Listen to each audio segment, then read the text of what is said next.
tardes. En nombre del Museo de la Libertad y los Derechos Humanos, es un honor para mí como moderador invitado introducirlos y darles la bienvenida a este panel que vamos a tener el día de hoy en conmemoración, en honor y en la memoria del doctor Hugo Espadafora. El día de hoy tenemos una actividad bastante interesante y bastante nutrida. Yo creo que es en realidad por el nivel de los panelistas que tenemos. Tenemos panelistas de altísimo nivel que nos van a poder ayudar a pintar una imagen muy, pero muy profunda, también en la complejidad de la persona y en lo influyente que fue en su tiempo y lo que continúa siendo y representando para todos los panameños la vida del doctor Hugo Espadafora. Voy a tomarme un tiempo para leer una breve introducción de cada uno de los panelistas, presentarlos y luego explicarles la metodología que vamos a llevar, que es bastante sencilla, que nos va a dar un espacio para que cada uno exponga sobre cuestiones bastante específicas y después va a dar un espacio para reflexionar y para que conversemos un poco y para que precisamente hagamos este ejercicio de conversatorio y de intercambiar ideas y también responder algunas de sus preguntas. Como les digo, no es para nada tarea fácil introducir a personas tan virtuosas como las que comparten el panel conmigo el día de hoy. Empezó por la señora Lía Espadafora, quien es panameña, bióloga, con una maestría en manejo marino costero de la Universidad de Dalhousie en Halifax, Canadá, y además de esto ha trabajado en innumerables proyectos, ya sea con el Programa de las Naciones Unidas para el Desarrollo, pero también ha fungido como directora de la Asociación Nacional para la Conservación de la Naturaleza, ANCON. Ha sido ampliamente reconocida en múltiples ámbitos, en particular en la parte ambiental, y ha recibido múltiples reconocimientos por la Unión Internacional para la Conservación de la Naturaleza y en el 2018 por el Biomuseo de la República de Panamá como experta del año. Además, ha recibido en la parte cívica, por sus aportes en materia de sociedad civil, un premio de la Fundación Anita Villalaz en la categoría Valores Perennes y Combatientes del Poder Civil. Actualmente se maneja como consultora nacional e internacional en múltiples temas. Como les digo, es una invitada de lujo y sobre todas las cosas es hermana del doctor Hugo Espadafora, así que nos podrá dar una visión bastante amplia de este gran panameño. Además de esto, nos acompaña el día de hoy Amir Valle. Amir Valle es de esos escritores que verdaderamente vale la pena leer. Además de ser periodista, editor, su obra narrativa ha sido aclamada nada más y nada menos que por premios Nobel de literatura como Gabriel García Márquez, Günter Grass, Herta Müller y Mario Vargas Llosa. Su producción literaria es bastante amplia, se centró durante un tiempo en los temas de la novela negra y después pasó, mediante la publicación del libro Jineteras, obtuvo el Premio Internacional Rodolfo Walsh en el 2007. Una de las principales razones, o creo que la principal razón por la cual tenemos a Amir Valle acompañándonos esta tarde, además de que está haciendo un esfuerzo de esos extraordinarios porque él actualmente está en Berlín, y allá, si la memoria no me falla, deben ser como las 11 o casi las 12 de la noche. Amir Valle escribió un libro extraordinario que es una novela histórica, pero también biográfica de la vida del doctor Hugo Espadafora. Se llama Hugo Espadafora bajo la piel del hombre, publicada en el año 2013. Además de esto, Amir Valle, como ya les dije, reside en Berlín y trabaja para servicios informativos de la agencia de televisión Deutsche Welle para América Latina, y actualmente dirige una editorial, Ilíada Ediciones, y también tiene una página web muy interesante que se llama Otro Lunes, Revista Hispanoamericana de Cultura. Fascinante, darse a uno la oportunidad de leerlo, la verdad que es un escritor prodigioso. Y además de esto, tenemos a otra figura internacionalista muy destacada, panameño, de la República de Panamá para el mundo, que es don Rogelio Novi. Don Rogelio Novi tiene una educación exquisita. Número uno, fue educado en la Universidad de Cornell, con una especialización en estudios latinoamericanos, y después se incorporó al Fletcher School of Law and Diplomacy de Tufts University, donde hizo 2 maestrías. Hizo la famosa maestría del Máster en Artes de Derecho y Diplomacia, y hizo una carrera impresionante dentro del sistema interamericano. Primero inició sus pininos, hizo sus pininos en el mundo diplomático en la misión de la República de Panamá ante la Organización de Estados Americanos de 1971 a 1976, y luego ingresó al sistema interamericano. Se convirtió en un servidor público internacional en el ámbito latinoamericano, primero con el Banco Interamericano de Desarrollo, luego en el BLADEX, y posteriormente se incorpora como jefe de gabinete de secretario general adjunto de la OEA. Y precisamente durante ese espectro de tiempo, a Rogelio Novi le tocó vivir precisamente la crisis y la lucha contra la dictadura militar que gobernaba en la República de Panamá desde la perspectiva no solamente panameña, sino de toda la perspectiva interamericana. Y además de esto, le tocó vivir episodios inéditos en el ámbito latinoamericano, como lo fue, por ejemplo, la Guerra de las Malvinas.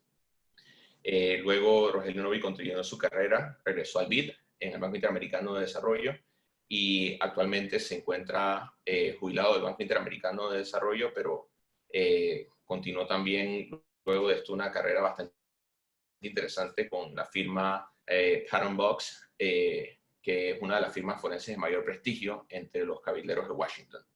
Bueno, para el día de hoy, como ya ustedes lo acaban de ver, tenemos panelistas de lujo, y precisamente la metodología que se le ha propuesto a cada uno de los panelistas son preguntas bastante sencillas que pienso yo les va a dar la oportunidad a cada uno de ellos de explayar desde sus experiencias, de su área de especialidad, pero también desde los múltiples roles en los cuales han llegado a conocer la figura de Hugo Espadafora. Y bueno, se le planteará a cada uno de los panelistas dos preguntas. Le vamos a pedir que más o menos dediquen 7 minutos para cada pregunta, siempre dándoles la cortesía de que si se quieren extender un poco más, por supuesto que los queremos escuchar porque son las autoridades en el tema. Y posteriormente vamos a tener un espacio de reflexión y también un espacio de preguntas y respuestas. Como lo teníamos planificado, primero íbamos a empezar con la señora Lía Espadafora. No sé si la señora Lía Espadafora nos puede escuchar en este momento porque sé que tenía problemas técnicos, pero en todo caso pasaríamos directamente con el señor Amir Valle.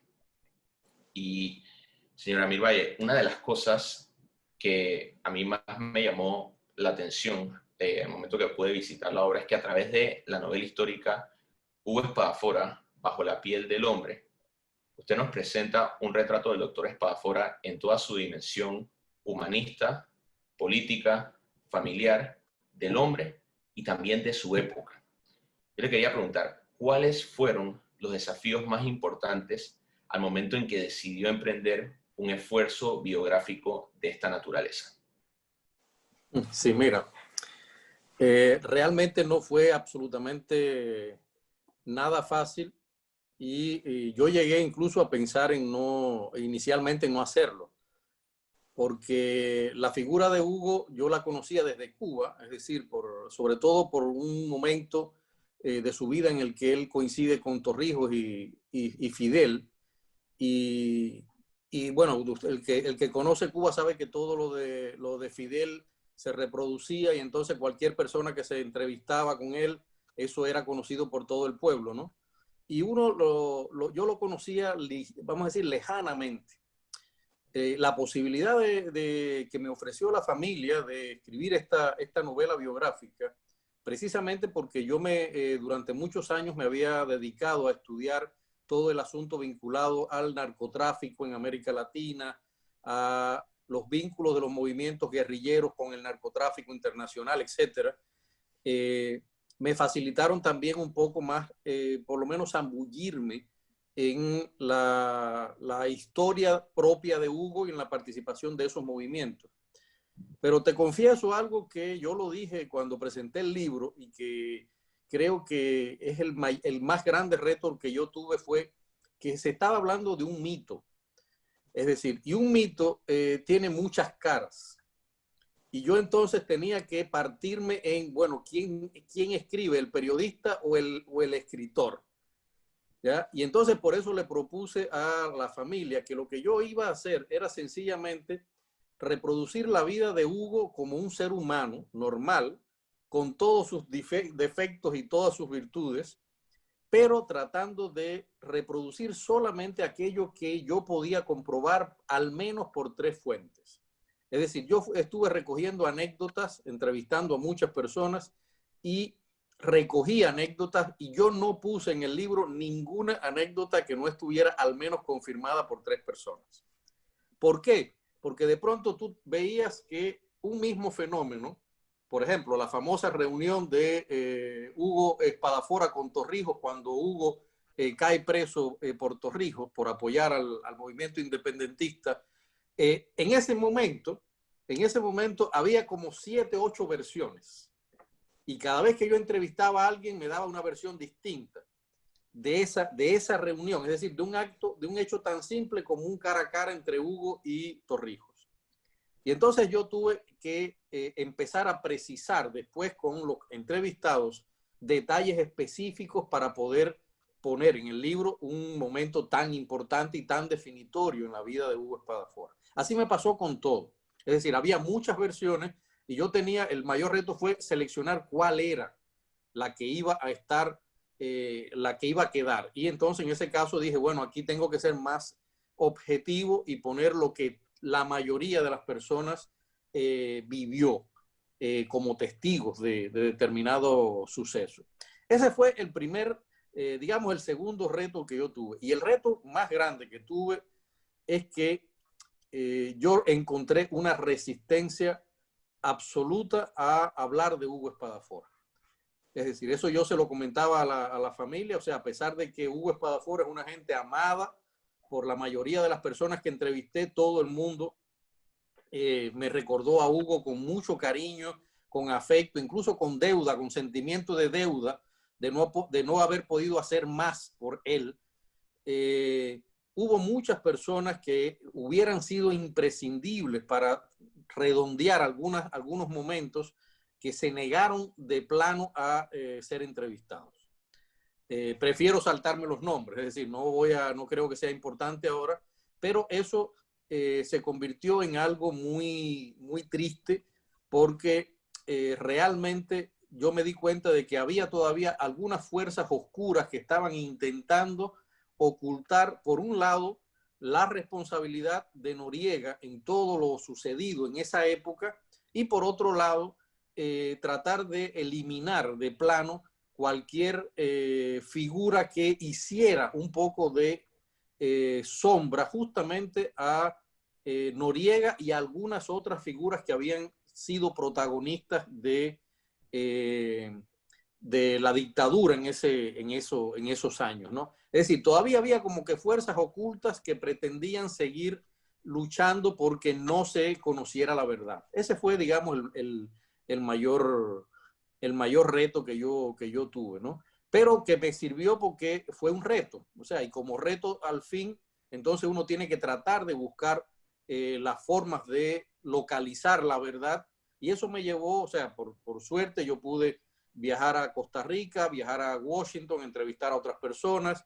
Estuve acá en Italia entrevistando a una de las primeras parejas de Hugo. Es decir, pude hacer un periplo grande en el cual yo logré encontrar bastante información y verificar la información. Porque yo no quería, yo le dije a la familia siempre que yo no quería escribir una historia donde Hugo fuera el gran héroe puro, esa estatua de mármol que estamos acostumbrados a ver, sino que era un hombre que sufría, que tenía contradicciones, que se equivocaba y después rectificaba. O sea, todo eso me fue un gran reto y me sirvió para hacer ese libro. Por supuesto, y en esa misma línea, la vida de Hugo Espadafora, como creo que bien acabas de plantear, trascendió las fronteras panameñas.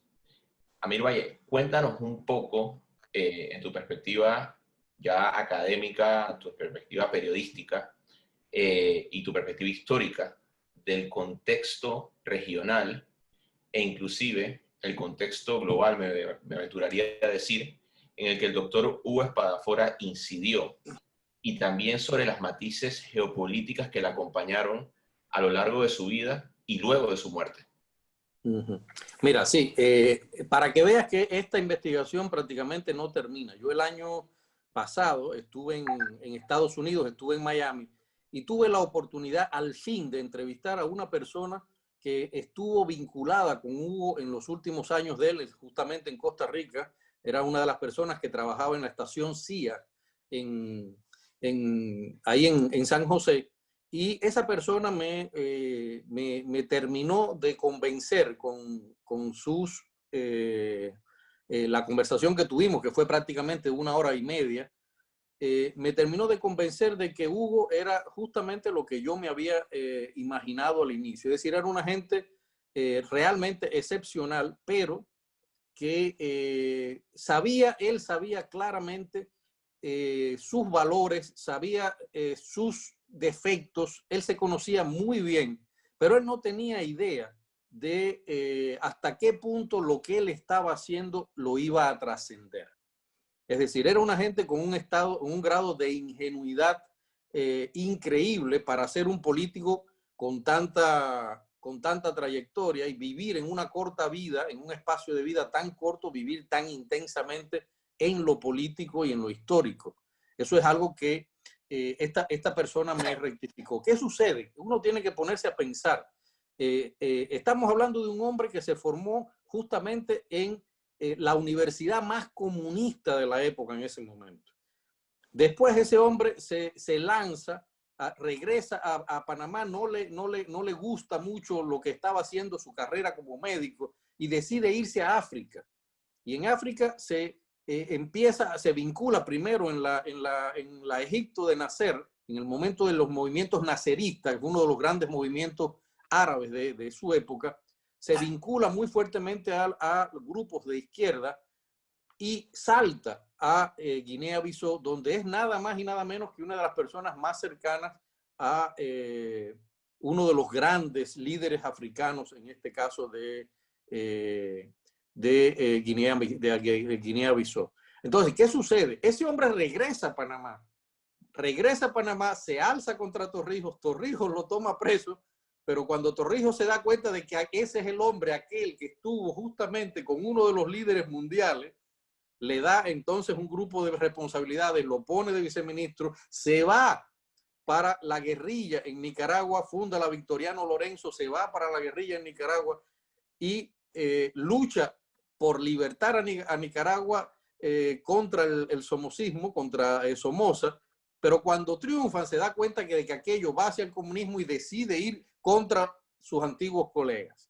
Es decir, esa persona es absolutamente, es una persona que es, yo digo que es lo más honesta del mundo, porque además rectificaba él propio sobre su vida, él rectificaba sus errores. Y cuando a él, por ejemplo, uno de los presidentes de Costa Rica lo enfrenta a una verdad y le dice a él, pero ¿por qué tú estás? Si tú sabes que la CIA ha sido la perpetradora de todos los grandes problemas que hemos tenido en América Latina y tú le estás pidiendo asesoría a la CIA. Eso es limpio. Es decir, para que veas hasta qué punto la vida de Hugo era tan compleja, pero él sencillamente se apartaba cuando la suciedad lo iba a tocar. Cuando él descubre que el comandante Cero junto con otras estaba, y en combinación con Noriega, estaban traficando droga en algo que tiempo después sería el famoso caso Irán-Contras, etcétera, etcétera, toda aquella pudrición. Sencillamente, en ese momento, él decide irse con el único sector que él creía que era el sector puro, los indios misquitos. Es decir, pero fíjate, en esa época, te estoy hablando que desde 1960 a 1980, en un plazo de poco más de 20 años, fíjate, en un plazo de poco más de 20 años, Hugo estuvo vinculado a todos los grandes movimientos históricos de América Latina y de África. ¿Ya? Es decir, en una época en la que había un gran estallido social, Cuba metida en el medio intentando exportar la revolución a América Latina con el fomento de estos movimientos guerrilleros. Es decir, había todo eso y Hugo estuvo en el medio de todo eso.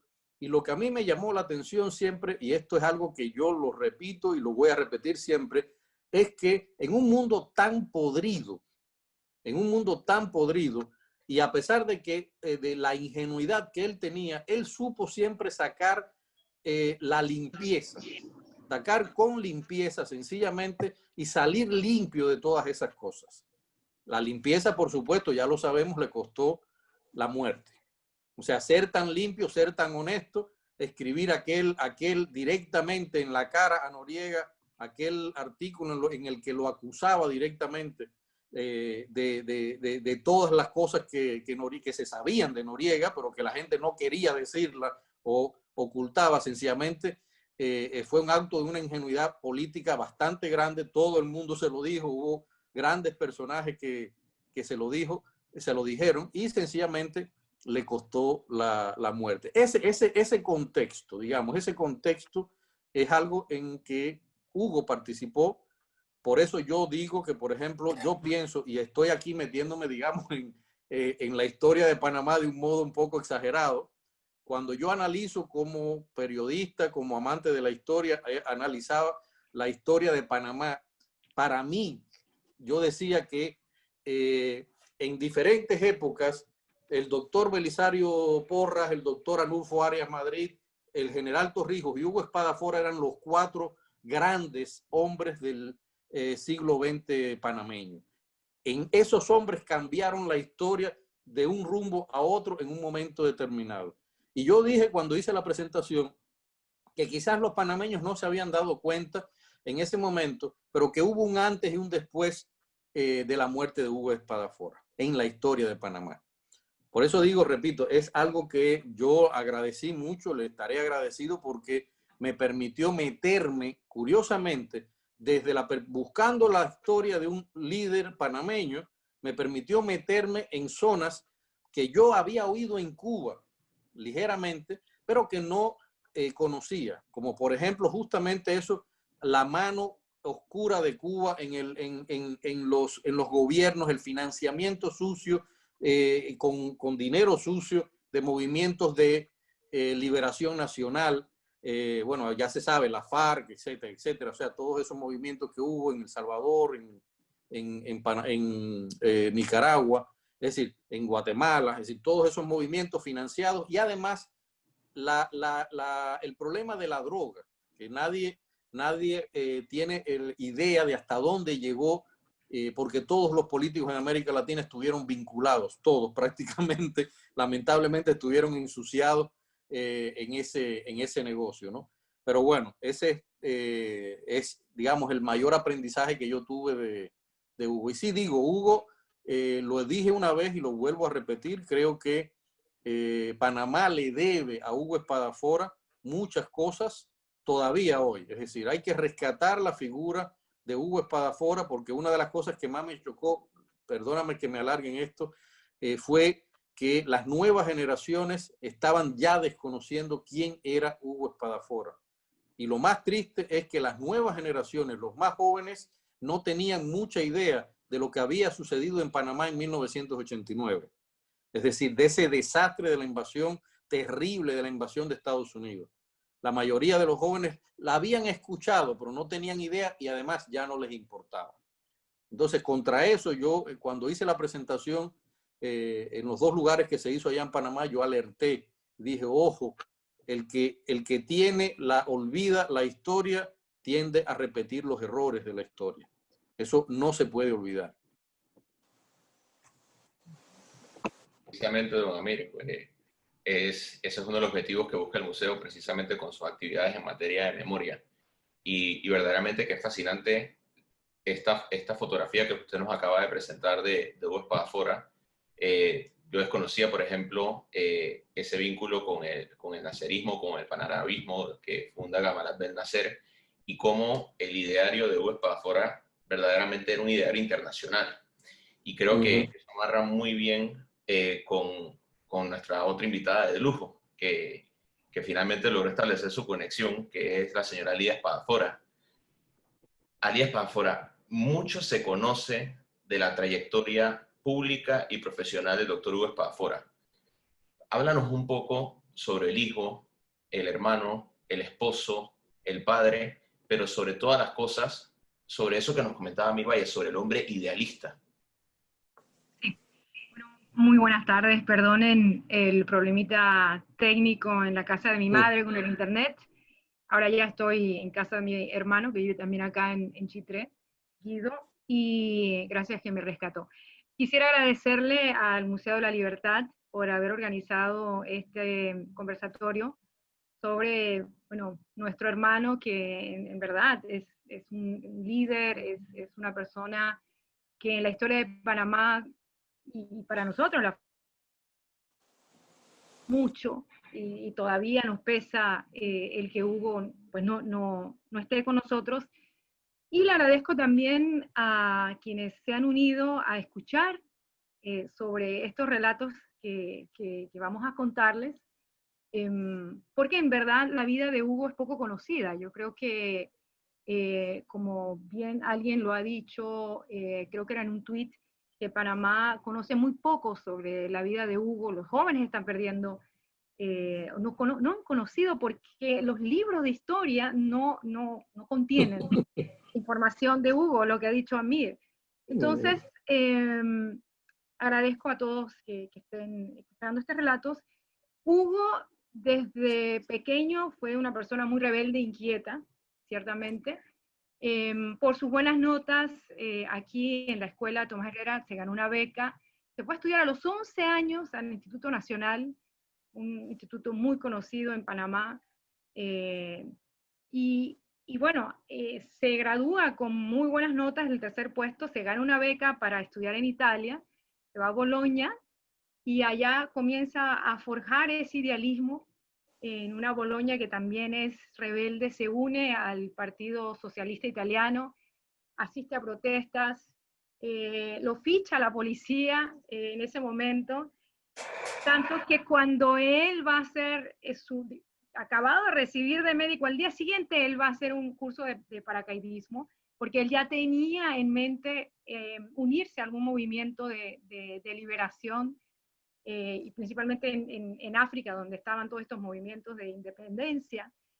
Y él cuenta una anécdota muy interesante, que él convence al instructor de un curso que ya está bastante avanzado, lo convence de permitirle a él tomarlo, y hace un salto, y de los miles de saltos que hubo en esos días, él fue el único que quedó colgado de un árbol como por media hora, y lo cuenta Amir también en su libro. Y él dice, me tocó a mí, y luego, bueno, se dieron un susto también, nuestro hermano que estaba también en Italia esperando un telegrama para saber si había saltado y estaba bien, y nunca llegó ese telegrama. Bueno, esa es una gran anécdota de las tantas que hay en el libro de Amir, están muy bien relatadas. Y luego él regresa a Panamá, trabaja unos meses en el Hospital Santo Tomás, se da cuenta que hay una beca ofrecida por el gobierno de Egipto, y luego regresa de nuevo bueno, a esos lares, va a Egipto, donde él escribe a varios movimientos de independencia de África, y cuando finalmente lo acepta Amílcar Cabral, dentro del movimiento que era el Partido por la Independencia de Guinea y Cabo Verde, y lo acepta porque los otros habían desconfiado de sus buenas intenciones, y este líder, que es un líder mítico, un gran estratega reconocido en África, lo acepta, y es el primer médico que se une a ese movimiento. Él en pocos meses se une al mismo frente de acción. Él estuvo, digamos, en varias ocasiones en momentos de mucho riesgo, tanto que él cuenta que una bomba era una lotería. Se había unido a él en esta aventura su novia Sandra, italiana, ayuda en todas sus actividades, a muchos salva, a muchos cura. Él logra la admiración de sus compañeros. Es allí también donde él se afianza la certeza de que el racismo no existe, de que los colores de piel son una mera coincidencia, y que solamente hay una sola raza humana en el mundo, que es la raza humana, que lo dice en el libro que él escribió. Y bueno, él regresa a Panamá después de casi 2 años de haber estado en Guinea, cuando ya habían llegado las ayudas del gobierno de Cuba, y regresa a Panamá, donde él pensaba, y de hecho él trató de ser activo políticamente. Se casa con María Elena Acevedo. Poco después ocurre el golpe de Estado, el golpe militar, en el 68, y a él lo llaman para ayudar al movimiento de los rebeldes en Chiriquí, que estaban en contra, obvio, del golpe de Estado, y les ayuda con medicina. Y justo había curado a uno de ellos en Panamá cuando lo van a buscar a la Caja del Seguro Social donde trabajaba, y es preso. Mi padre le manda una misiva al general Torrijos, que ya ostentaba el más alto poder, y le pide que por favor, que sí, que en todo caso lo asilen a algún sitio. Hugo escucha a mi padre y pide hablar con Hugo, tienen una larga conversación y ambos se convencen de que buscan los mismos ideales, o así creía Hugo. Entonces, Torrijos lo manda a una zona remota de Panamá, en el Darién. Él trabaja en un centro médico en la comunidad del Real, en Darién, donde todavía lo recuerdan allá. Él tiene que regresar a Panamá meses después porque su hijo Hugo estaba muy grave, y regresa a Panamá, donde él entonces trabaja en el Hospital Santo Tomás, trabaja en San Miguelito, en Colón, donde le asignan la tarea de estructurar el Sistema Integrado de Salud de Panamá por primera vez. Y yo recuerdo haberlo visitado en Colón, asistía también, yo quería tal vez en ese momento estudiar medicina, y Hugo me llevaba a su gira. Yo recuerdo tan bien él feliz de tenernos a nosotros, los hermanos. Era siempre feliz de poder ayudar en todo lo que quisiéramos, o en la forma que él podía ayudar. Era un hermano increíble, y bueno, tenía un aura que uno siempre quería estar con él. Torrijos luego lo asigna como viceministro de Salud de Panamá, donde él, en escasos 2 años que estuvo como ministro de Salud, luego también su ideal lo llama a participar, y no solamente a participar, sino a organizar esta brigada de Victoriano Lorenzo, de más de 300 hombres que se alistaron voluntariamente, y él renuncia como ministro. En realidad estaba cansado, él estaba cansado de la corrupción, de la demagogia, de la desidia, y él lo dice en su libro así. Así que fue un momento en el que no solamente hubo muchos latinoamericanos participaron de ese movimiento para liberar a Nicaragua de una dictadura de más de 40 años, en las que varias generaciones de Somoza habían sido dictadores, habían despojado a campesinos, habían asesinado, habían despojado de sus tierras a muchos. Era realmente un reinado, pero opresivo. Y bueno, logran esta victoria, no sin antes también correr muchos riesgos. Hay una anécdota en la que también él cuenta un hecho que ocurrió, en el que Somoza se vanagloría de tener los documentos de Hugo y decir que Hugo había muerto en una emboscada. Ciertamente la familia, todos nos asustamos en pensar que eso era cierto, pero muy pronto Hugo llama a nuestro padre, Carmelo, y le dice: papá, estoy muerto, pero de risa. Esa es una anécdota que quedó toda la vida en nuestra familia, de ese hecho. Luego, bueno, Hugo regresa triunfante a Panamá con toda la brigada que lo había acompañado, algunos panameños muertos, 17 o 18 heridos, muertos y también heridos, que regresaban con él, y es donde él profiere este discurso en el aeropuerto de Paitilla cuando llega con la brigada. Es un discurso,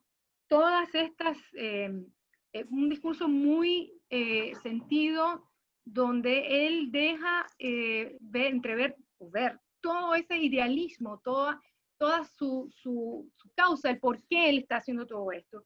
Inclusive, bueno, yo no sé si ustedes pueden pasar, hay un video que está en su página web, no sé si es posible pasarlo o que yo lea sus palabras, si puedo, si me dan un tiempo para leerlas o si van a pasar el video, porque es muy interesante, cala mucho lo que él dice en su discurso de llegada a Panamá y deja ver que él lo va a sacrificar todo, que él puede dar su vida, que él no importa el dolor que tuviera que pasar, porque él piensa que él puede dar, que todos podemos dar mucho por superar la pobreza, las tantas madres sufridas, los tantos niños latinoamericanos que pasan hambre. Y bueno, no sé si lo puedo leer, o bueno, ya creo que hice más o menos un recuento de ese discurso. Ahorita mismo no lo, como tuve que cambiarme de computadora, lo tenía todo listo. Pero bueno, en ese discurso él deja ver que él está dispuesto a dar todo, incluso su vida. Es ahí que, bueno, con todas estas experiencias desde África a Nicaragua que forjan ese carácter de Hugo de luchar por la justicia. Cuando él regresa a Panamá y los 9 comandantes de Nicaragua, digamos, traicionan estos compromisos, inclusive con la OEA, de un programa que había sido aceptado por todos, en toda la sociedad nicaragüense, al ver traicionado eso y este nuevo gobierno tener visos de un gobierno comunista y totalitario, entonces él regresa y con el comandante Cero y otros a formar parte de este otro movimiento de los Contra.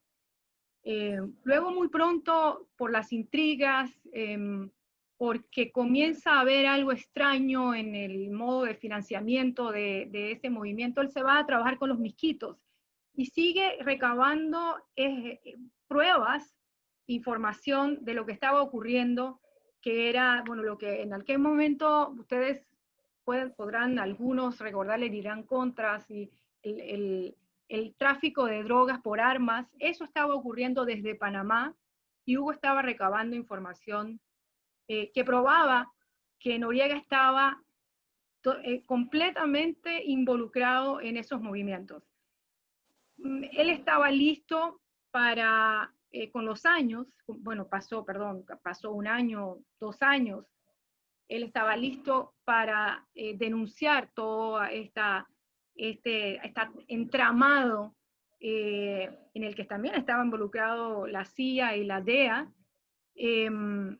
Y en ese interín él hizo varias declaraciones en KW Continente, en la prensa, que replicó varios de sus artículos en los que él ya denunciaba al gobierno dictatorial de Noriega y a la Guardia Secreta de Noriega, el G2. Y ya por último, él denunció a Noriega por el tráfico de drogas que venían de Colombia y con ese dinero lo utilizaban para comprar armas que venían de Israel y también, bueno, hacían todo el recambio de drogas por armas en Nicaragua y claro, para mantener el movimiento. Y de ahí es que Hugo se retira con su esposa, su segunda esposa, Ariadne Bejarano, en San José, pero sigue digamos, su actividad de recabar información. Y es ahí donde también en agosto de 1985 él escribe su famoso artículo de la tuberculosis maquiavélica de Noriega, en el que él, bueno, básicamente dice que Noriega en realidad no es un militar porque tiene el uniforme y que tampoco ha seguido los preceptos de Maquiavelo porque él iba a ver pronto su caída.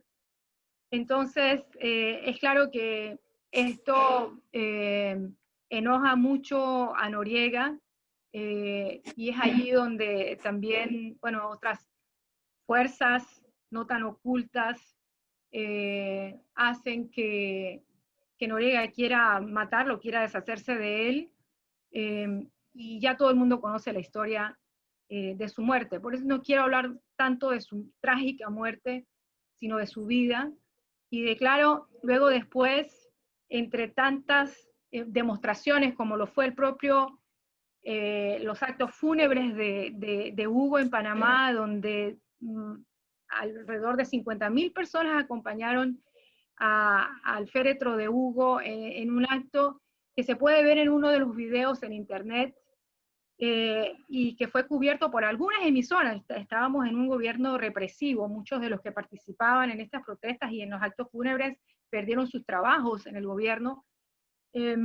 Mucha gente, ciudadanos, estaban dispuestos a acompañar a Hugo como fuera, de manera voluntaria, y uno ve en ese video, y lo dicen mis hermanos y mi madre, que no sabían de dónde salían tantas flores, eran claveles, eran todo tipo bueno, era una lluvia que no se sabía de dónde venían.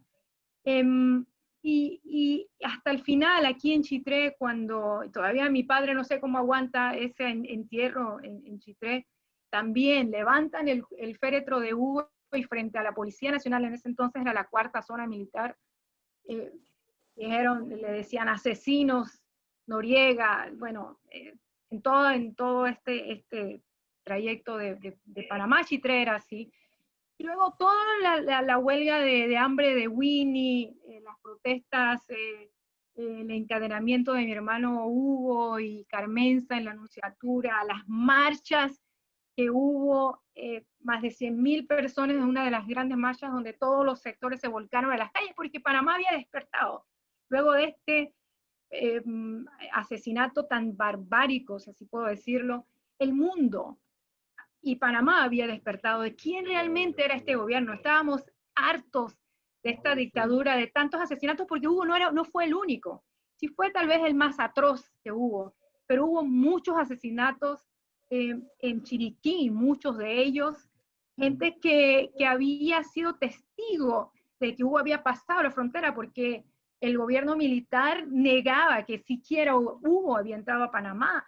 Mataron a una señora mayor en su casa, a Edwin Amaya, a otra persona, y así fue durante todos estos años, hasta el 89, en la dictadura, que hubo mucha gente que recibió palizas, torturas, fueron encarcelados, fueron exiliados, fueron muchos vejámenes del gobierno de la dictadura de Noriega, todo lo que ocurría, y hasta el último momento Noriega se aferró al poder.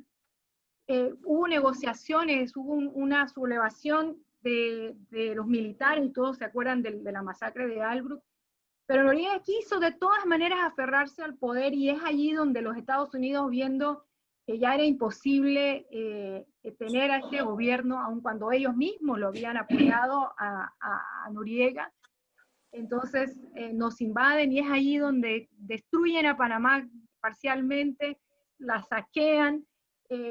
Económicamente Panamá estaba en cenizas, hubo incendios, hubo muertos, muchos muertos civiles, y todo esto por una persona que quiso de todas maneras aferrarse al poder, que fue Noriega.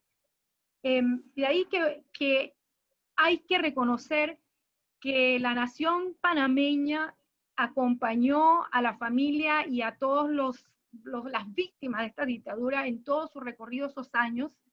A veces dicen que Panamá, que los panameños somos muy cómodos y que nos cuesta movernos, pero no.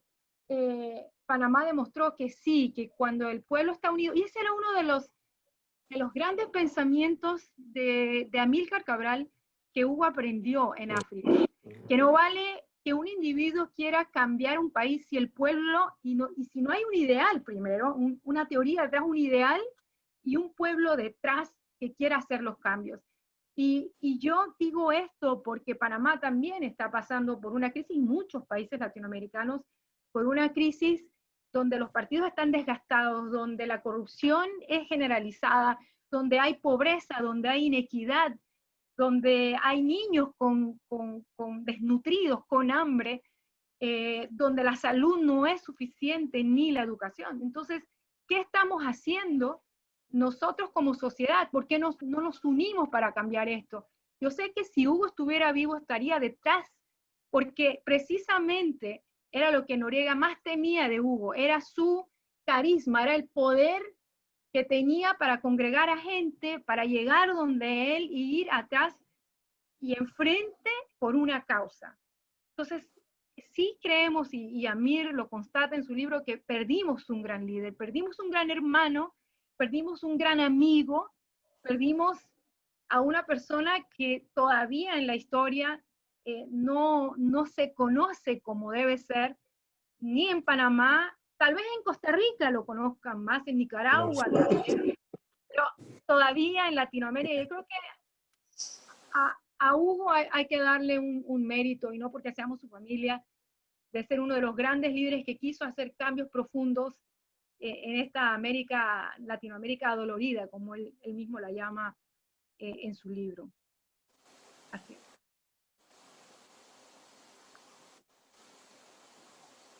Precisamente, señora Lida, una de las cosas que el equipo aquí del museo ha conseguido es el video que usted nos mencionaba en nuestras conversaciones previas, y lo vamos a compartir con toda la audiencia en este momento. Sí. Nada más déjenme compartir mi pantalla. Sí. A ver.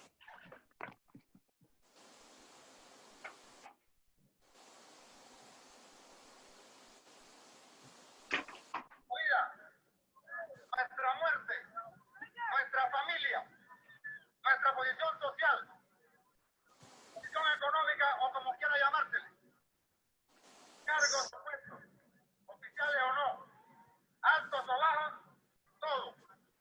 todo queda subordinado a las necesidades de la épica lucha que se impone en este continente adolorido y sufrido para acabar de una vez para siempre con tantos centenares de millones de niños hambrientos y desprotegidos, tantas madres sufridas, víctimas del martirio de ver a sus hijos morir día a día, noche a noche, fiebre a fiebre, diarrea a diarrea, para acabar con tanta injusticia y tantos privilegios que no son más que un insulto a nuestra humanidad, que son un dedo acusador dirigido hacia nuestras conciencias, hacia la conciencia de los que podemos hacer muchos y hacemos poco, terminar esta tragedia contemporánea que viven centenares de millones de hermanos latinoamericanos. Desde hoy, nuestra preocupación prioritaria será luchar en este sentido. No importa el precio que tengamos que pagar, estamos dispuestos a pagarlo. No nos asusta el cúmulo de dificultades, de obstáculos, de dolor personal que tengamos que pagar. Lo dijo el más grande poeta latinoamericano. Nuestros pueblos han sufrido tanto que cuando lo hayamos dado todo, habremos dado poco. Así pues, hoy hemos regresado a Panamá a reintegrarnos a nuestra vida civil y pacífica. Hemos quitado el uniforme y depuesto las armas, pues felizmente en Panamá se vive en un clima de paz. Y nosotros, que no somos militares y que odiamos la guerra, hoy más que nunca, que la conocimos de cerca, tenemos que dar ejemplo de civismo y respeto a las normas de la convivencia humana ordenada.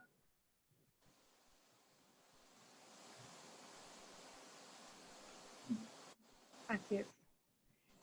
Y precisamente, él iba a dar todo. Él iba a dar todo por su ideal y por su causa. Y de hecho, fue el gran sacrificio que hizo, y nos tocó a esta familia ser su familia. Pero Hugo, pues, es un mártir. Y yo pienso que tenemos que retomar estos ideales, esta forma de luchar, por salvar a nuestros patriotas, a nuestros, perdone que me emocioné demasiado, por superar tanta pobreza, tanta inequidad que existe en nuestros países, y en Panamá es uno de ellos. No puedo coincidir más con lo que usted acaba de decir, señora Lida, y yo a manera de una reflexión para usted quería darle algunos minutos también para que nos comparta sobre el siguiente tema. A raíz de los trágicos y barbáricos sucesos de hoy hace 35 años, 13 de septiembre de 1985, la familia Espadafora emprendió un movimiento cívico y no violento que aglutinó a múltiples asociaciones cívicas, clubes sociales, partidos políticos, la iglesia, en fin, todas las fuerzas vivas del país, que mediante acciones tales como marchas, mítines y conferencias catalizaron un movimiento orgánico en favor de la búsqueda de la verdad y el respeto a los derechos humanos. ¿Qué mensaje piensa usted que acciones de esta naturaleza le dejaron al país y a las futuras generaciones de panameñas y panameños?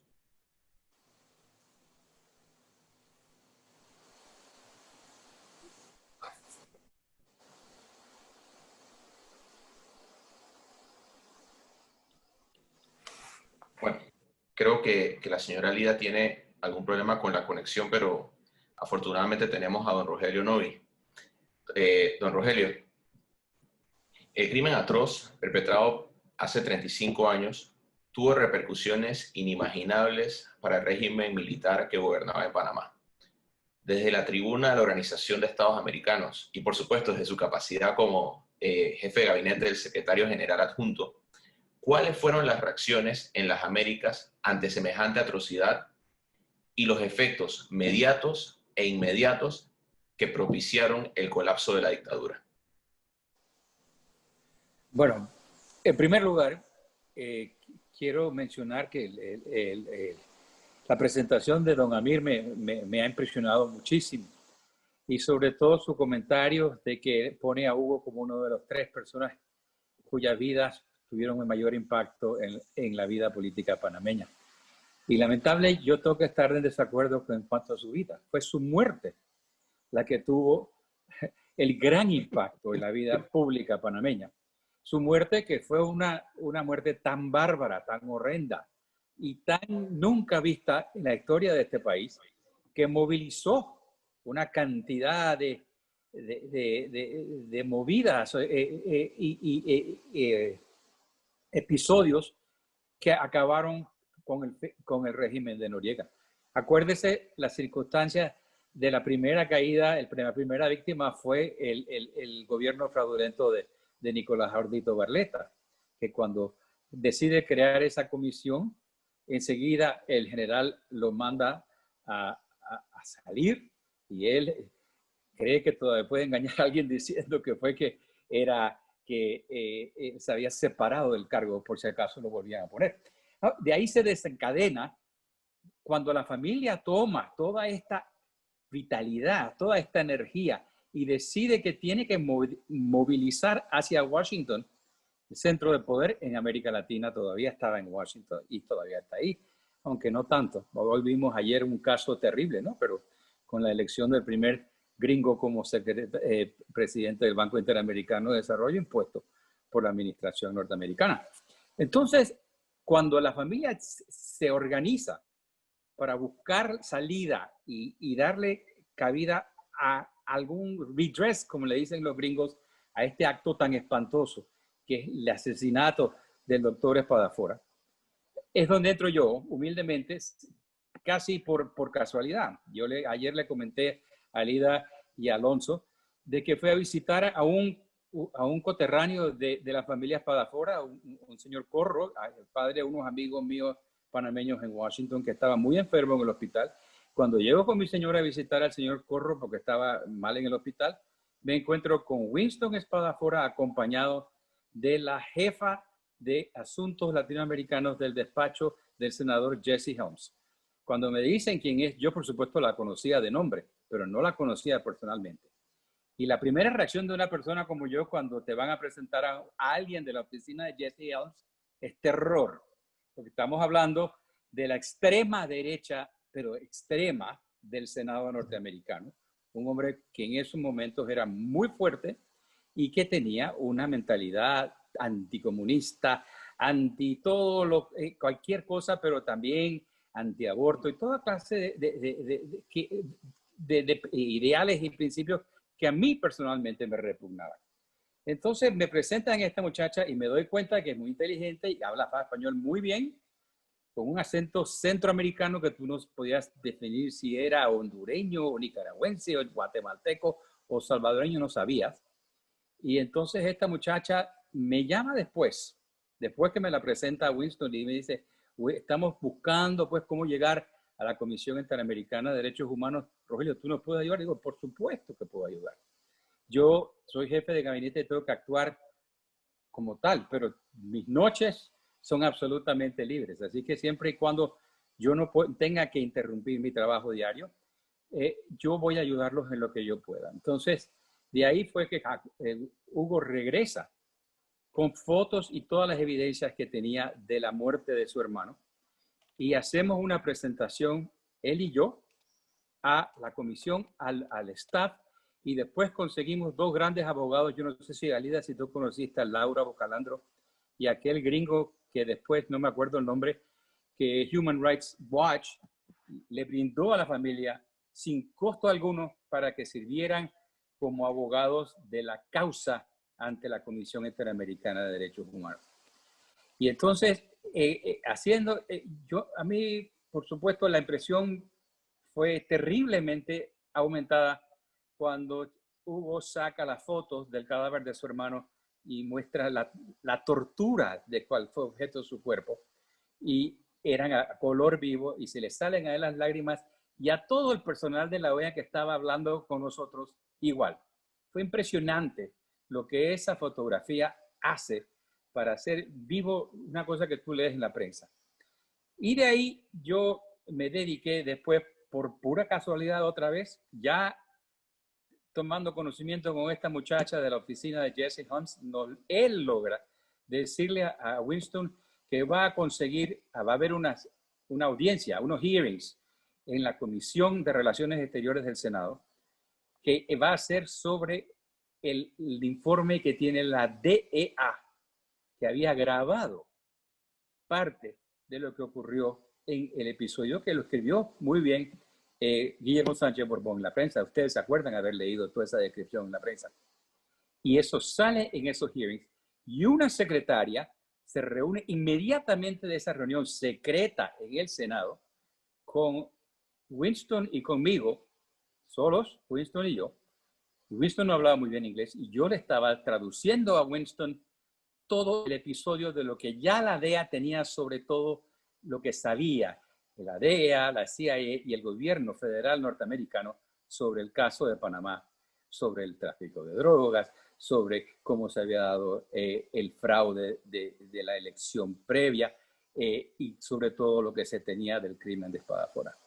Con esa información, como les expliqué ayer, yo no podía creer que yo la tenía así de fuente verdadera y segura. Tuve la ocasión de, a través de contactos, contactar por pura casualidad esa misma noche en la casa de un amigo mío que había sido journalist in residence del New York Times en Fletcher cuando yo estaba haciendo mi segunda maestría, o mi primera maestría. Se llamaba Benjamin Wells, ya fallecido. En su casa fuimos a tomar drinks y estaban invitados Seymour Hersh, periodista cumbre del New York Times y ganador del Pulitzer Prize por haber publicado y desencubierto la masacre de My Lai en Vietnam. Don Amir, usted tiene que haber conocido ese episodio.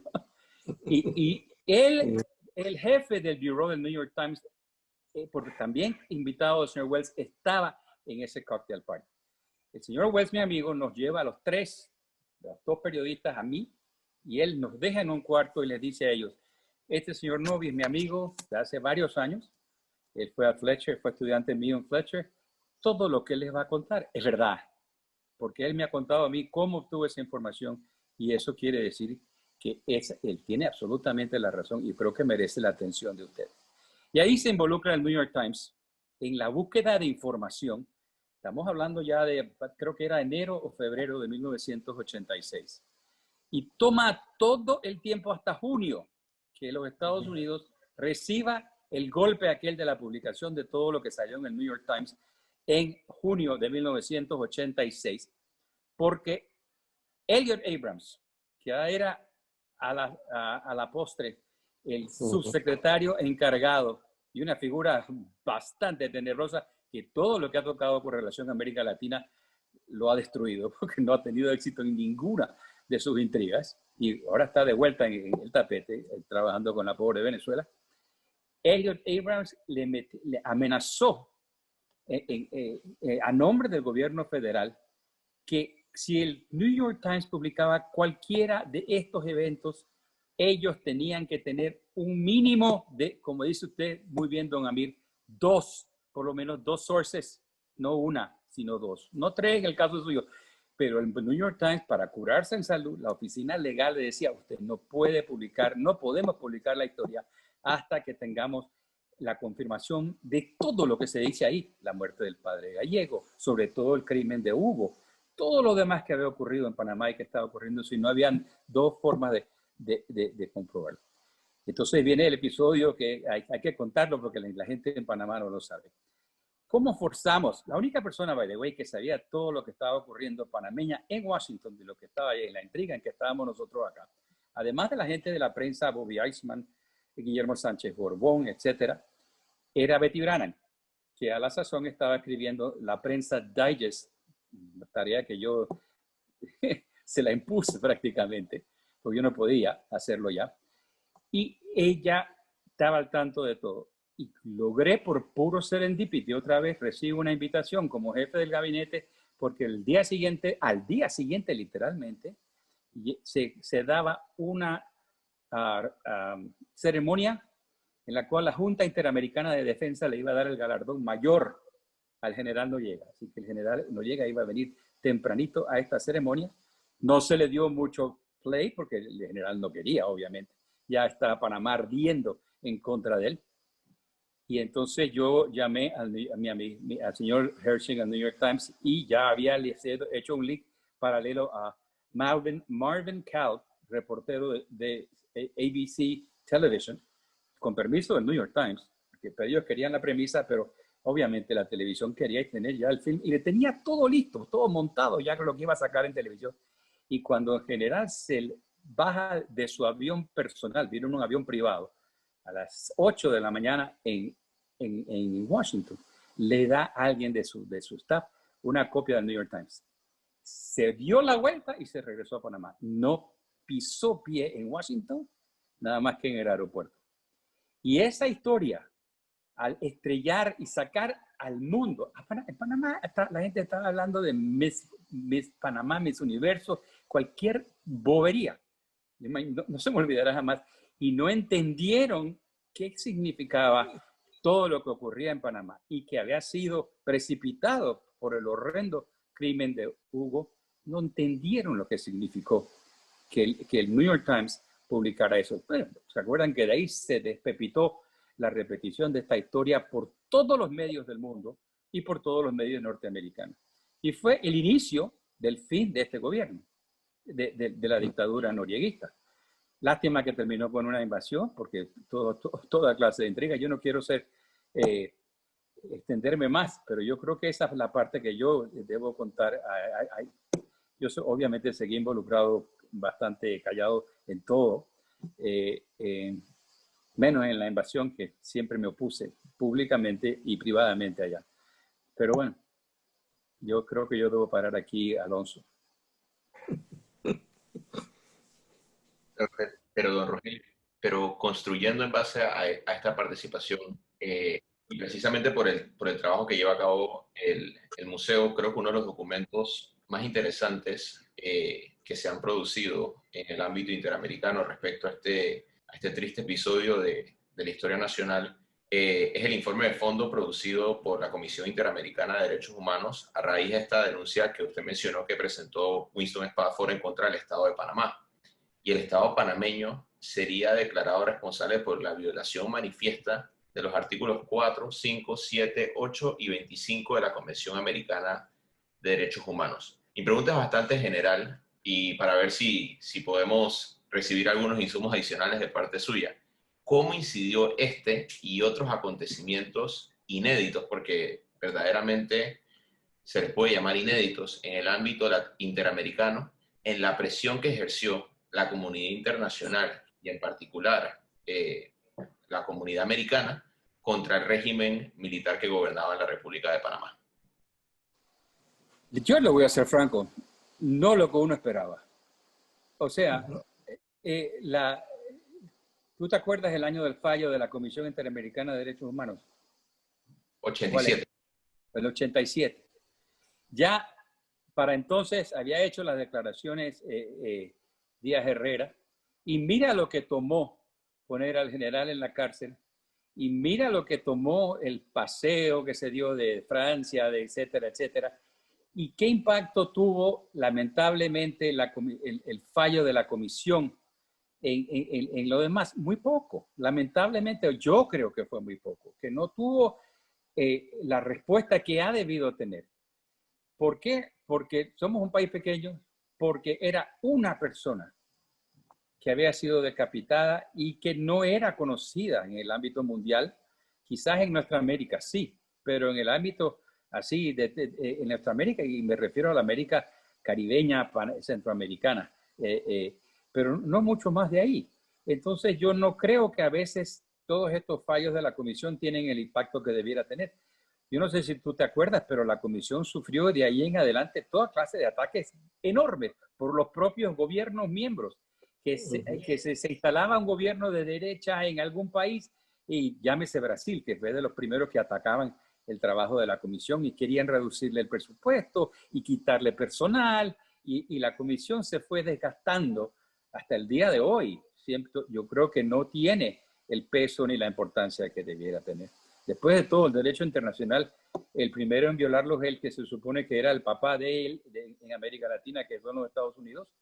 Y mira lo que ha hecho este gobierno americano y el anterior, bueno, sobre todo de salirse de todo lo que es el internacionalismo jurídico.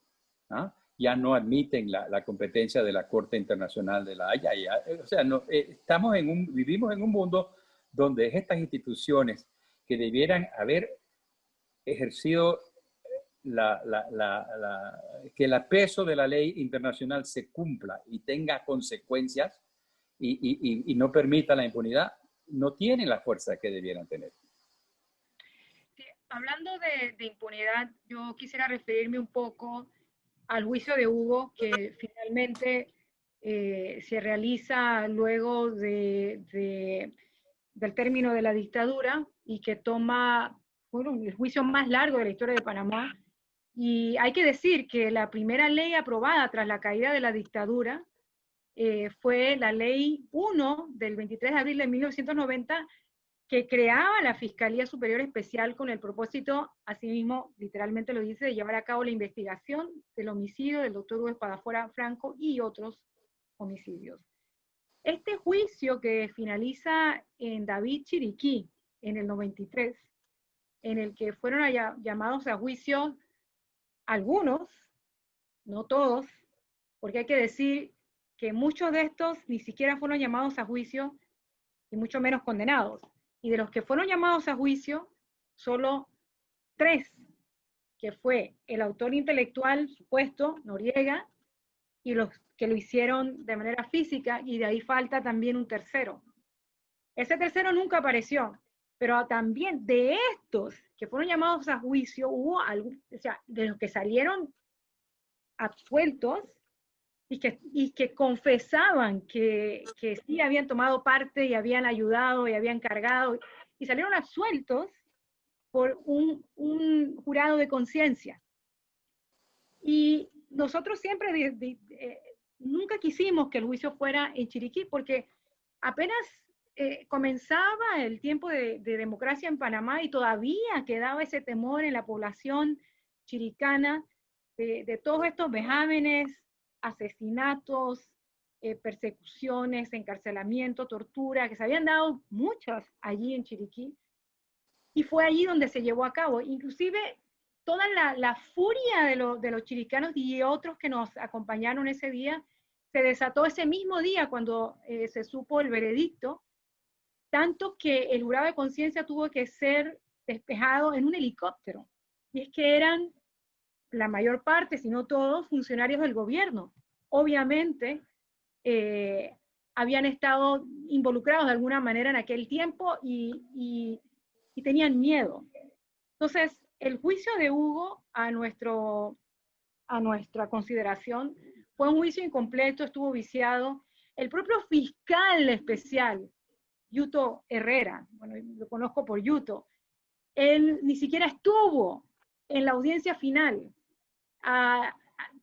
diciendo que él estaba incapacitado. Tuvo que Alvin Widen, el abogado defensor, acusador, en este caso, él tuvo que hacer las veces del fiscal. ¿Cómo sucedió eso? ¿Por qué? Entonces, y si uno lee todo el expediente de uno, se da cuenta de que historias comenzaban y no terminaban. Era un entramado así que nadie entendía. Entonces, digo, si fuera posible, voy a decir cualquier cosa porque soy neófita en leyes, si nosotros pudiéramos reabrir ese caso, buscaríamos y encontraríamos otros culpables que nadie sospecha. Es así. Y otros que están por allí felices caminando como si nada hubiera pasado, aunque estoy segura que en sus cabezas no pueden respirar tranquilamente hasta el final de sus días por todo lo que el daño y el sufrimiento que le infligieron a Hugo en el día de su muerte. Muchísimas gracias, señora Lida. Y yo creo que esa intervención suya nos da un magnífico pie para las reflexiones finales, porque uno de los elementos más importantes en cualquier procedimiento en materia de derechos humanos es el tema de la reparación. Y en reparación muchas veces uno piensa que es una especie de indemnización económica o la restitución del derecho violentado, pero en un caso como este, una de las cosas más importantes es la garantía de no repetición por parte del Estado. Yo creo que eso está bastante claro con todo el activismo que ha hecho toda la comunidad, que uno de los objetivos principales de ustedes es que esto no vuelva a suceder en este país, que cosas de esta naturaleza, crímenes tan atroces, no vuelvan a suceder. Y yo cuando analizo el concepto de reparación y pienso precisamente en el caso de Hugo Espafora y analizo las instituciones legales que hay en Panamá, la pregunta que me surge y lo dejo de reflexión y podemos dejarlo bastante abierto al público también para que participe, y en particular me gustaría conocer la postura de cada uno de ustedes, tanto de don Rogelio, don Amir y de doña Lida, es la siguiente. Como reflexión final, ¿piensan ustedes que Panamá tiene las estructuras necesarias o ha tomado las medidas integrales en materia de reparación para evitar que situaciones de esta naturaleza se vuelvan a repetir? Les dejo como un insumo, por ejemplo, que Panamá ha hecho muy pocos esfuerzos en materia de codificación de crímenes internacionales. Panamá tiene muy mal codificado el tema de los crímenes de lesa humanidad. Confundimos copulaciones disyuntivas con copulativas, conjunciones, disculpo, copulativas con disyuntivas. Y eso hace que la carga de la prueba del fiscal sea mucho mayor. Y además de esto, en materia de desaparición forzada de personas, el caso de Hugo Espafora fue el más notable, pero no ha sido el último. Seguimos teniendo casos de desaparición forzada de personas. Y tomando la experiencia latinoamericana, que es muy amplia, y la jurisprudencia que se ha desarrollado en la Corte Interamericana de Derechos Humanos, y en particular la que existe, por ejemplo, en Argentina con los vuelos de la muerte, ¿qué ustedes creen que hace falta en Panamá? ¿Y cómo podemos nosotros como sociedad civil y como ciudadanos interesados ayudar al esfuerzo de la familia Espafora y dejar que el legado de Hugo Espafora sea el legado que verdaderamente es uno humanista, idealista y uno en materia de derechos humanos? Mira, puedo opinar, ¿no? Mira, quiero decir algo y lo voy a decir con todas las palabras, pidiéndole perdón a quien tenga que pedirle perdón. Creo que una de las cosas que yo intenté hacer, porque, por ejemplo, la familia Espafora, dentro de la humildad que los caracteriza, son una gente que yo me quedé frío porque tienen la inyección de humildad por todas las vías, por vía de la madre, del padre, de todo, y todo. Entonces, cuando yo les decía, ustedes no han calculado realmente el valor que tiene Hugo para el futuro de Panamá. Y ellos decían, sí, nosotros lo sentimos, pero creemos que hay otros ejemplos que pueden ser tomados también. Es decir, que ellos también abogaban porque no solamente se centrara en la figura de Hugo, sino que también hay otras historias por contar que tienen que ver con esa triste y negra cara de la historia en Panamá.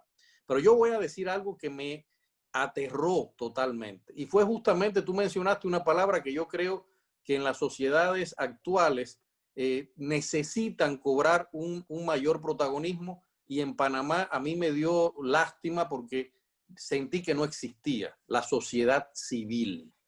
Es decir, ¿cómo es posible que un pueblo que adora a un hombre, y esa era la pregunta que yo me hacía, un pueblo que yo iba a los barrios más pobres cuando fui como decía Alida, cuando yo estuve en Costa Rica entrevistando a zapateros, cuando estuve en Estados Unidos entrevistando a una persona que había sido una de las que le llevaba la comida a Hugo en la guerrilla con los misquitos. Es decir, esa gente adoraba a Hugo, todos eran panameños, algunos eran costarricenses, tenían relaciones, pero en el caso de los panameños, esa gente que adoraba a Hugo no era capaz, fíjense, no eran capaces de exigir, de ponerse de acuerdo, de crear determinados movimientos para exigir. Fíjense, es algo que es muy simple, que en un libro de historia aparezca lo que debe aparecer. Cuando yo me puse a buscar, me di cuenta que en la Biblioteca Nacional de Panamá faltaba documentación sobre Hugo Espadafora y sobre los tristes hechos de la invasión en Panamá. Es decir, en la Biblioteca Central no existía. Es decir, toda la bibliografía se había perdido. Y eso solamente cuando yo entrevisté a Mauro Zúñiga, entrevisté a Alvin Widen, a montones de gente, todos estaban conscientes de la necesidad de rescatar ese periodo. Y la pregunta que yo me hice siempre, pensando ahora como extranjero, es ¿y por qué eso no había dado resultado si todos eran conscientes de que había que trabajar en ese sentido? Yo tuve la suerte de que en la presentación estaba en ese entonces Varela en su condición, creo que era de vicepresidente, no recuerdo, algo así. Y yo le dije a Varela, justamente le dije, es necesario, él me preguntó, me pregunta cuando yo le dedico el libro y yo le digo, bueno, el problema es que yo creo que los políticos de este país tienen que poner la atención en las figuras históricas que han sido olvidadas, porque ustedes están queriendo hacer política con una experiencia, olvidándose de la experiencia que hay detrás. Y la experiencia cívica de Hugo Espadafora, el pensamiento cívico de Hugo Espadafora, tiene una vigencia impresionante hoy. Ahí lo vemos en la Nicaragua de Ortega hoy. Es decir, cuando uno mira la realidad de hoy, en este momento, uno se da cuenta de cuán presente está el pensamiento de Hugo Espadafora. Pero es la sociedad civil, es decir, educación, cultura, intelectuales, asociaciones, ONGs, las que tienen que luchar de una vez por rescatar la masacre de Albrook, que es otro hueco negro. Todos los muertos de allá de la zona de Chiriquí en el periodo en el que Ortega Noriega estaba dirigiendo aquella época. Es decir, hay huecos en la historia de Panamá que es increíble, inconcebible que en una sociedad desarrollada, humanista y que dice que camina hacia la democracia, existan esos huecos.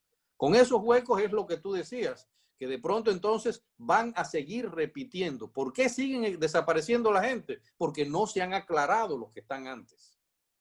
Porque no se ha conformado una plataforma real en todos los sentidos, como dices tú, legal, pero también cívica, de la sociedad para eso. O sea, y eso a mí me llamó tanto la atención porque yo conversaba con colegas escritores que conocían la vida de Hugo Espadafora, sabían todo lo que había significado Hugo Espadafora, pero cuando uno les preguntaba y por qué la gente lo olvida, por qué los jóvenes están olvidando a eso, no tenían una respuesta.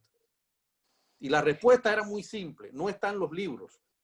La prensa, lamentablemente, durante muchos años estuvo tergiversando, diciendo mentiras, para no hablar, por ejemplo, de cosas como nos pasó La prensa en general, a mí. acuérdate que el periódico La Prensa era el único que sí Claro, daba...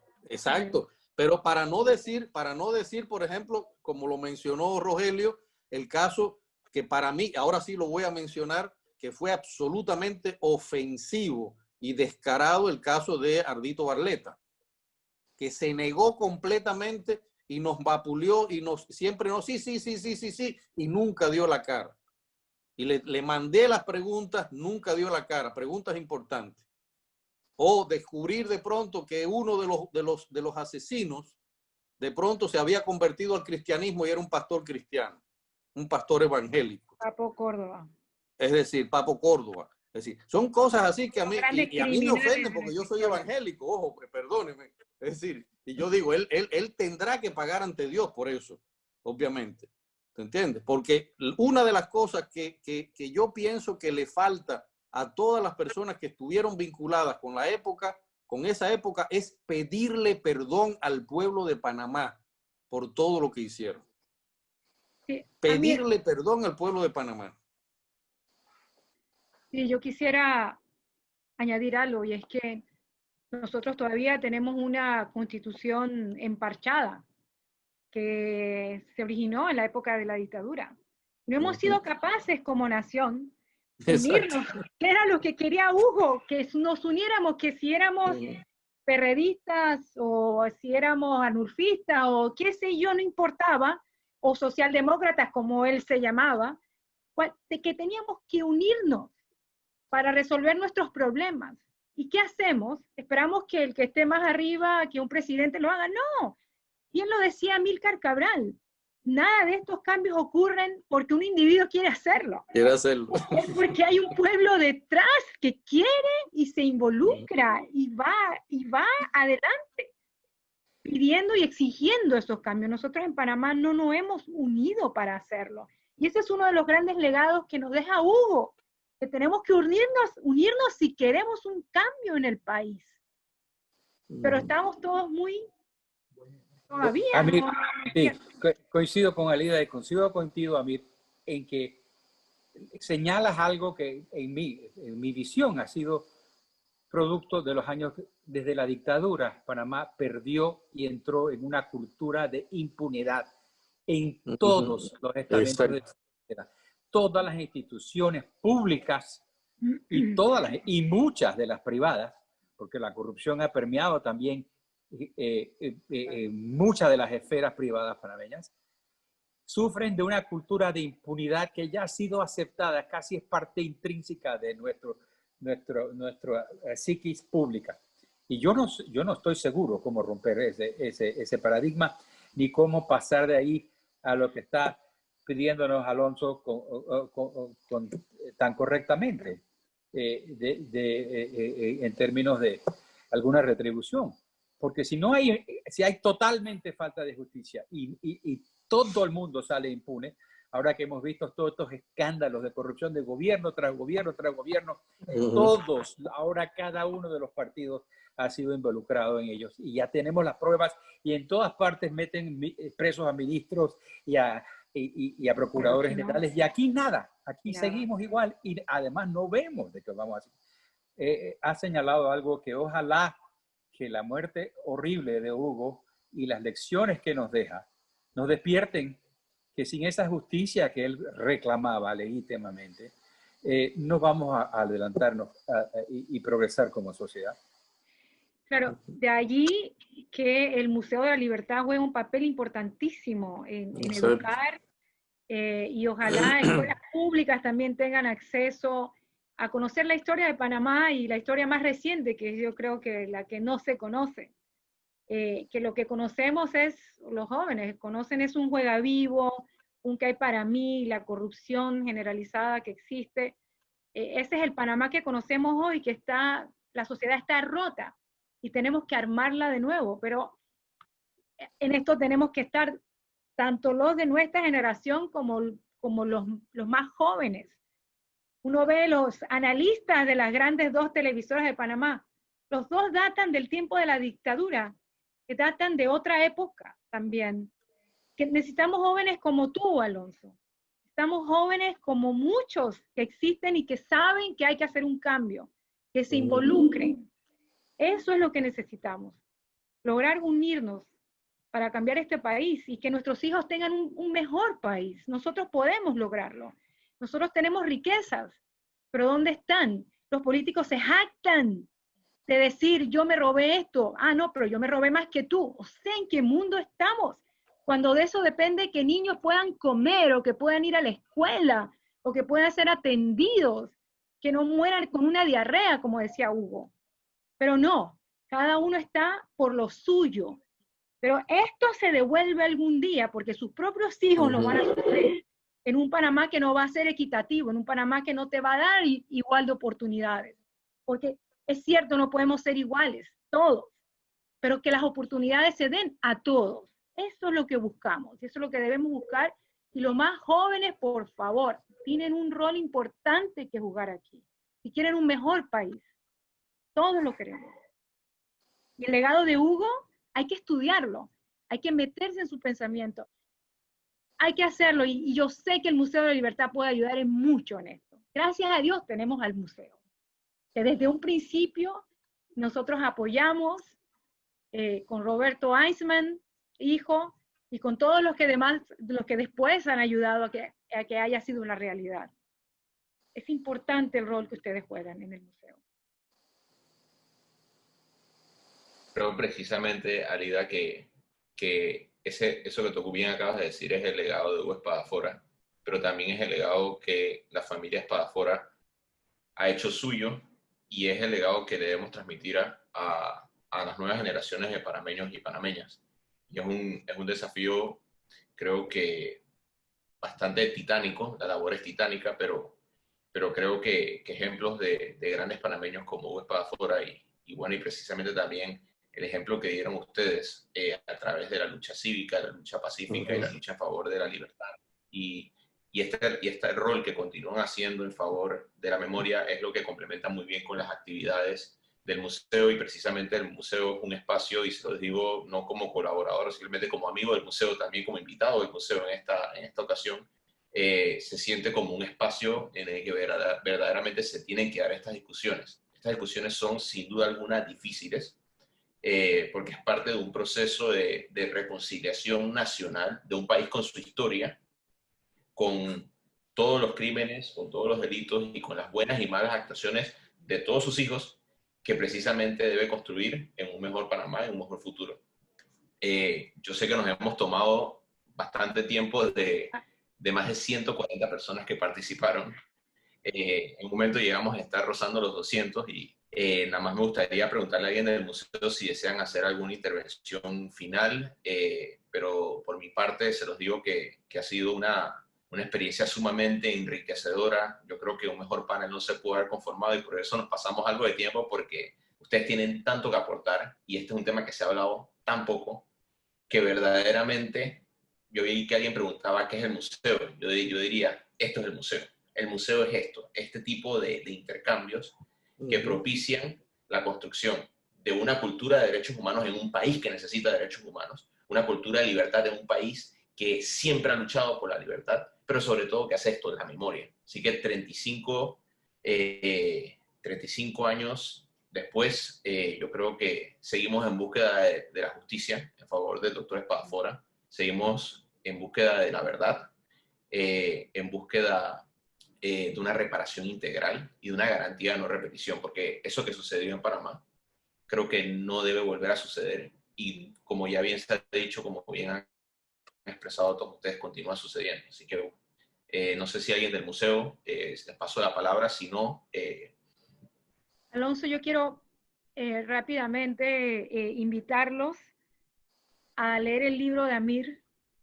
Está muy bien escrito. Realmente Amir hizo un trabajazo. Sé que fue un gran desafío para él.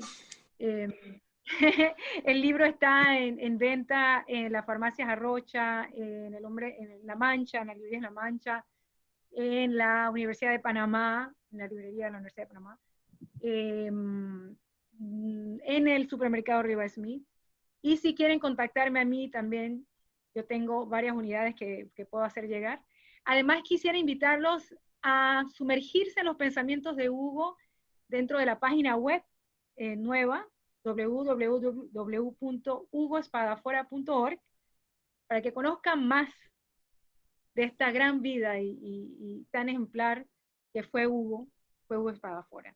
Y agradecer a todos por interesarse en su vida, y a todos los ciudadanos panameños que acompañaron a la familia Espadafora, que esto no fue una lucha solo de los Espadafora, esto fue mucha gente que arriesgó sus vidas y que sufrió además durante toda la etapa dictatorial. Muchas gracias.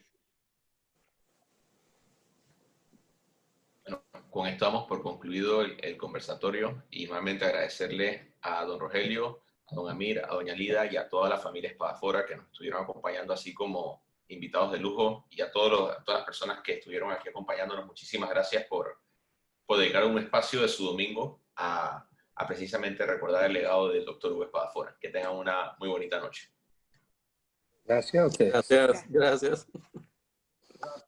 Buenas noches.